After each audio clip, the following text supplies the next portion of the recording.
এই টানি শোন, এটা আমার বান্ধবী তোর সাথে কথা বলতে এসছে। আমার সাথে আবার কি কথা? তেমন কিছু না, তোমার গানের গলাটা খুব সুন্দর। কোথায় শিখেছো এমন গান? গান কোথায় শিখবো? চাষে বসে মানুষ মাঠে মাঠে ছাগল চড়ায়, রাবণ খেলে গান গায়, আমাকে আবার কে শিখাবে? চলো। কোথায়? কলকাতায়। তোমার গলাটা সত্যিই খুব সুন্দর, আমি চাই না এখানে পড়ে পড়ে নষ্ট হোক। তোমার গান আমি গোটা পৃথিবীকে শোনাবো। কি যাবে তোমার সাথে? সত্যি বলছেন ম্যাডাম? আমার গান সবাই শুনবে?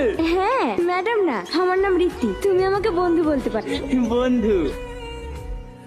বড় মা? তাহলে কিছু বলবি? হ্যাঁ বড় মা, কটা টাকা লাগবে? এই অতটা কি করবি রে? কলকাতায় যাবো তো। তুই আবার কলকাতায় কি করতে যাবি? ওই সামাচাদার মেয়ের বিতে একটা ম্যাডাম এসছে তো, কলকাতায় লিখে আমাকে তুই গান গাওয়াবে। জানো বড় আব্বা, আমার গান নাকি সব টিভিতে মোবাইলে বাজবে। মনে হয় চাঁদ ধরা স্বপ্ন। যা ভাতটা কলকাতা গিয়ে খাস।